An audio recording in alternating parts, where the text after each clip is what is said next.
আষাঢ় মাসের শুক্লপক্ষের একাদশী, 21শে আষাঢ়,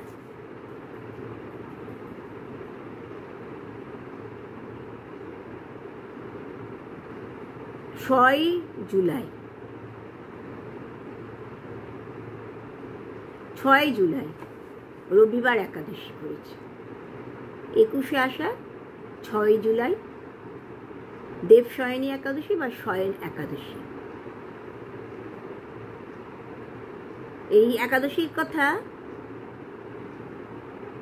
ভবিষ্যোত্তর পুরাণে যুধিষ্ঠির শ্রীকৃষ্ণ সংবাদে বা নারদ ব্রহ্মা সংবাদ রূপে এই একাদশীর কথা আমরা পেয়ে থাকি। পরের দিন পারণ সকাল 9:29 মধ্যে, সকাল 9:29 মধ্যে পরের দিন পারণ করেছে। যুধিষ্ঠির বললেন, হে গোবিন্দ, আষাঢ় মাসের এই শুক্লপক্ষের একাদশীর নাম কি তা কৃপা করে বলুন, আর এই একাদশী কিভাবেই বা পালন করতে হবে, এর দেবতাই বা কে, কৃপা করে আমাকে সবিস্তারে এই একাদশীর কথা বলুন। তখন ভগবান শ্রীকৃষ্ণ বললেন, হে ধর্মরাজ যুধিষ্ঠির, এক সময় দেবর্ষি নারদ ব্রহ্মাকে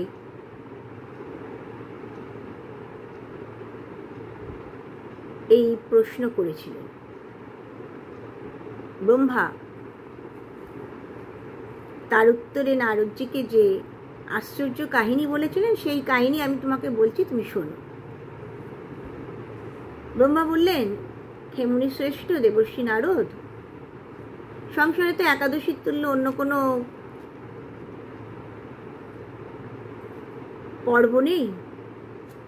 এই একাদশী সব পাপ দূরীভূত করে। এই একাদশীর ব্রত পালন করা সকলে অতি অবশ্য কর্তব্য। এই সংসারে পুরুষ হোক, নারী হোক, আবাল বৃদ্ধ বনিতা, যুবক যুবতী যে হোক না কেন, সে যদি একাদশী ব্রত পালন না করে তাকে নরকগামী হতে হয়। এই আষাঢ় মাসে শুক্লপক্ষের একাদশীকে দেবশয়নী একাদশী বলে। আবার কোথাও কোথাও একে পদ্মা একাদশী নামেও বলা হয়ে থাকে। ভগবান ঋষিকেশ অর্থাৎ শ্রীকৃষ্ণের প্রীতির জন্যেই এই ব্রত পালন করা হয়ে থাকে। আনুকূল্যেনা কৃষ্ণ সেবনম প্রতিকূলস্য বর্জনম। পুরাণে বলা হয়েছে, সূর্যবংশে প্রবল প্রতাপান্বিত সত্য প্রতিজ্ঞ মান্ধাতা নামে একজন রাজা ছিলেন। এ রাজা অত্যন্ত স্নেহের সঙ্গে তার প্রজাদের তিনি পালন করতেন। এই রাজার রাজ্যে কখনো অকাল পড়েনি, কোনো আদি ব্যাধি কখনো হয়নি। প্রজারা অত্যন্ত আনন্দের সাথে ধনধান্যে পূর্ণ হয়ে সুখেই অবস্থান করতেন। রাজার কোষাগারেও অন্যায়ভাবে উপার্জিত কোনো ধনসম্পদ ছিল না। এইরকমভাবে বহু বছর অতিক্রান্ত হচ্ছিল, কিন্তু কোনো সময় কোনো দৈব বিড়ম্বনাবশত কোনো পাপ কর্মের ফলে সেই দেশে পরপর 3 বছর বৃষ্টি হলো না। তা বৃষ্টি না হওয়ায় প্রজারা তো ফসল হলো না। অন্যভাবে তারা অত্যন্ত ক্ষুধায় পীড়িত হয়ে তারা উদ্বিগ্ন হয়ে পড়লেন। ক্ষুধা সকলে কাতর, ফলে দেশে সাহা সুধা বা সৎকার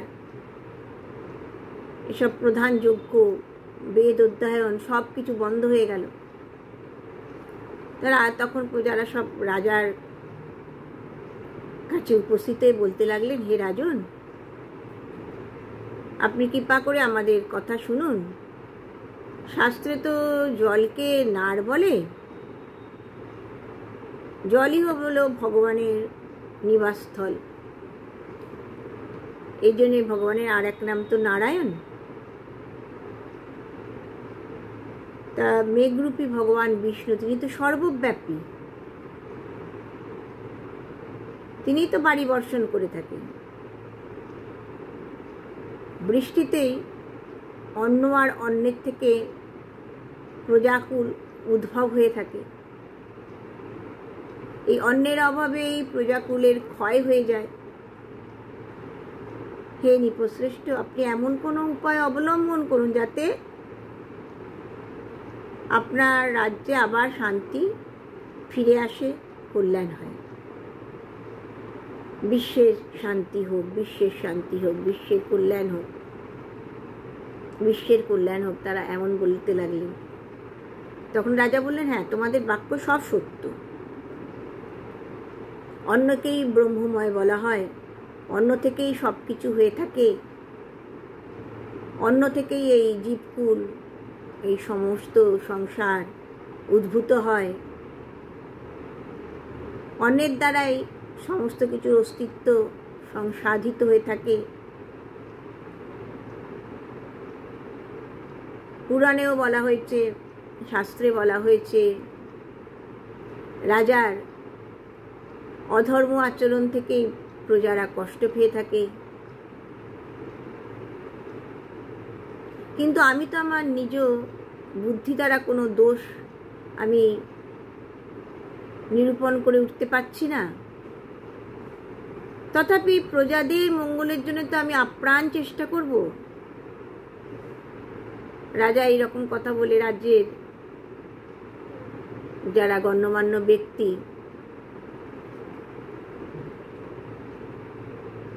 তাদের নিয়ে কিছু সৈন্য নিয়ে ব্রহ্মাকে নমস্কার করে গভীর বনের মধ্যে তিনি প্রবেশ করলেন।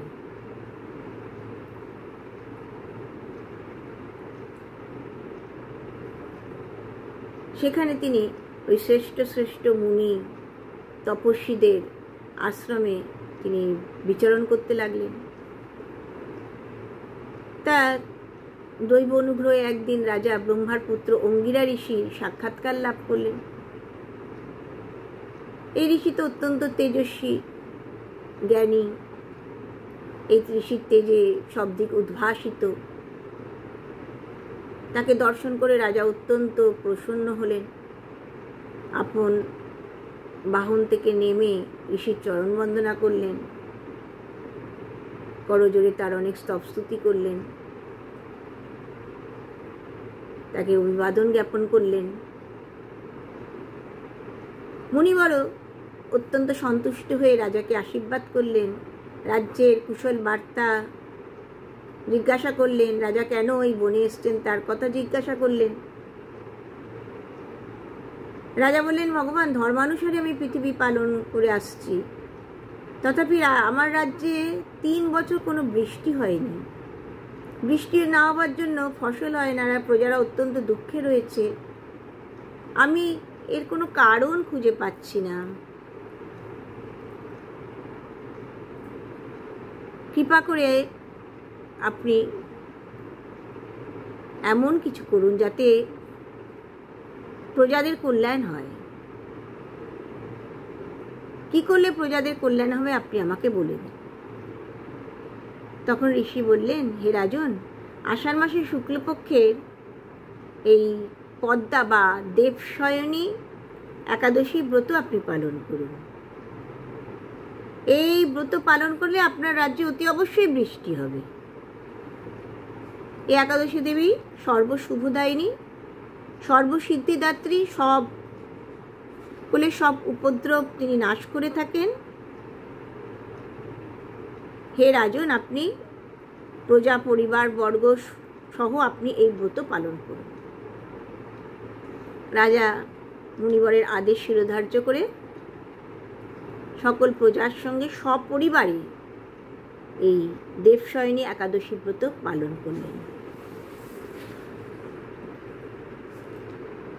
ব্রতের প্রভাবে রাজ্যে সর্বত্র বৃষ্টি হলো, পৃথিবী জলে পরিপূর্ণ হলো। কিছুকালের মধ্যে ফসল হলো, অন্ন দ্বারা সব পরিপূর্ণ হলো। ভগবানের কৃপায় সকল প্রজা সুখ লাভ করল। এই কারণে এই উত্তম ব্রত পালন করা সকলের কর্তব্য। এই একাদশী সকলকে সুখ মোক্ষ প্রদান করে থাকেন। এই একাদশী ব্রত শ্রবণ করলে, পাঠ করলে সব পাপ দূরীভূত হয়ে যায়, এমন কথাই বলা হয়েছে। এই একাদশীকে বিষ্ণু শয়নী একাদশী বলা হয়। ভগবান বিষ্ণুর প্রসন্নতা প্রাপ্তির জন্য ভক্তগণ ভক্তি সহকারে এই ব্রত পালন করে থাকেন।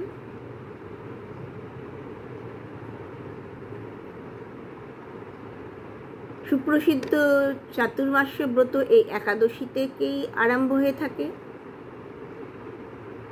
ভক্তগণ ভগবানের এই শয়ন থেকে উত্থান পর্যন্ত এই 4 মাস কাল তারা এই ভগবত কথা শ্রবণ কীর্তন করে এই চাতুর্মাস্য ব্রত তার উদযাপন করেন।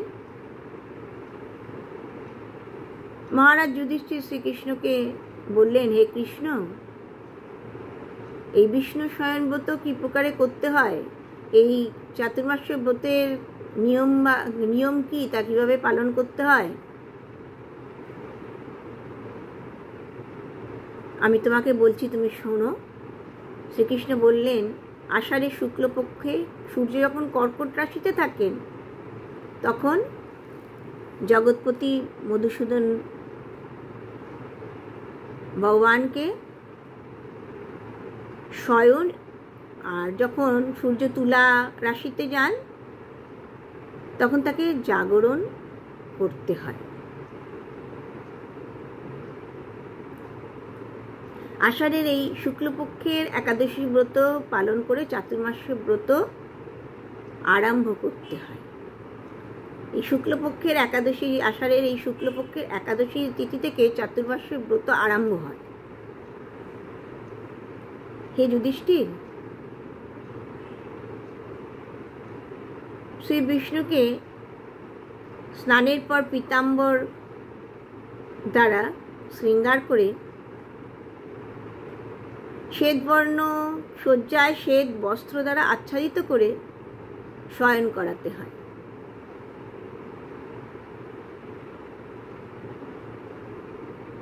ইতিহাসে পুরাণে বেদবিদ করতে এই দধি, দুগ্ধ, ঘৃত, মধু, শর্করা এই পঞ্চামৃত দ্বারা শ্রী ভগবানের স্নান সম্পাদন করার কথা বলা হয়েছে। তারপর গাত্র মার্জনাদির পর উত্তম গন্ধ লেপন করে ধূপ দীপ পুষ্প প্রভৃতির দ্বারা তার ভক্তিভরে অর্চনা করতে হবে, এমন কথাই বলা হয়েছে। একাদশী, পূর্ণিমা, দ্বাদশী, অষ্টমী, সংক্রান্তিতে চাতুর্মাস্য ব্রত আরম্ভ করা যেতে পারে, কিন্তু কার্তিক মাসের দ্বাদশীতেই ব্রত সমাপ্ত করতে হবে। যে ব্যক্তি শ্রীহরি স্মরণ করে এই চাতুর্মাস্য ব্রত পালন করেন, তিনি বিষ্ণু লোকে গমন করেন, আর সেখানে প্রলয় পর্যন্ত তিনি আনন্দ উপভোগ করেন। এই যে ব্রতকালে মন্দির মার্জন, পুষ্পলতা দ্বারা অঙ্গনকে সুসজ্জিত করা, ব্রত সমাপ্তির সময় যথাশক্তি ব্রাহ্মণ ভোজন করানো। এর ফলে এই ব্যক্তি 7 জন্ম পর্যন্ত সত্য ও ধর্মপরায়ণ হয়ে অক্ষয় সুখ লাভ করে থাকে।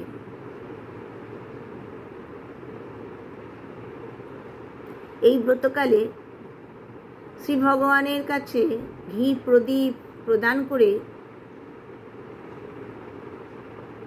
ধনাঢ্য সৌভাগ্যশালী শুদ্ধ ভক্ত হওয়া যায়।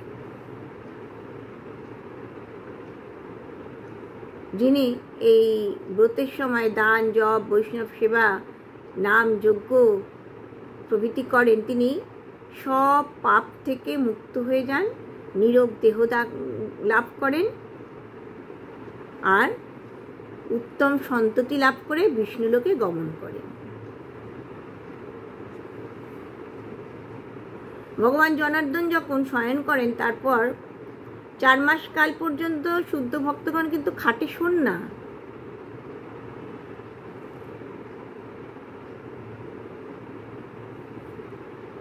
চাতুর্মাস্য ব্রতকালে ভগবানের সম্মুখে যিনি কীর্তন করেন, নর্তন করেন, তিনি গন্ধর্ব লোক প্রাপ্ত হন।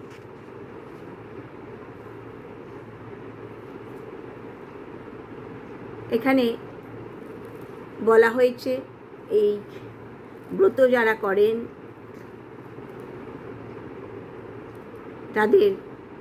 তারা যদি তৈল ত্যাগ করেন তাহলে সুন্দর শরীর লাভ করেন, শত্রু নষ্ট হয়। কটু, তিক্ত, অম্ল, মধুর, কষায়, লবণাদি রস ত্যাগ করলে কুরুপতা দূরীভূত হয়।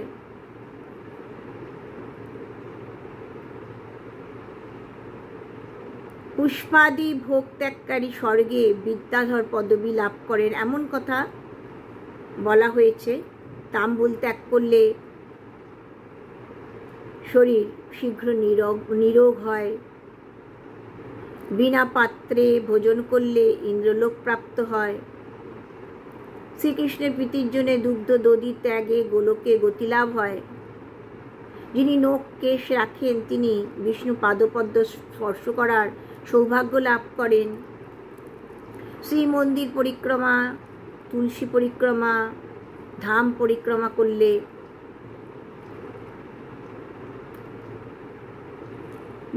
ব্রজে বাস হয়। আর হংসযুক্ত বিমানে করে তিনি বিষ্ণুলোকে গমন করেন, এমন সব কথা বলা হয়েছে। অর্থাৎ এই একাদশী ব্রত পালন করা অতি অবশ্য কর্তব্য। আর এই 4 মাস চাতুর্মাস্য যারা করতে পারেন অতি উত্তম, আর যারা করতে পারেন না এই 4 মাস যতটা সম্ভব বেশি সময় হরিনাম সংকীর্তন, জপ ধ্যান করা, শুদ্ধভাবে থাকা অতি অবশ্য কর্তব্য। হরে কৃষ্ণ কৃষ্ণ কৃষ্ণ হরে হরে, হরে রাম রাম রাম রাম হরে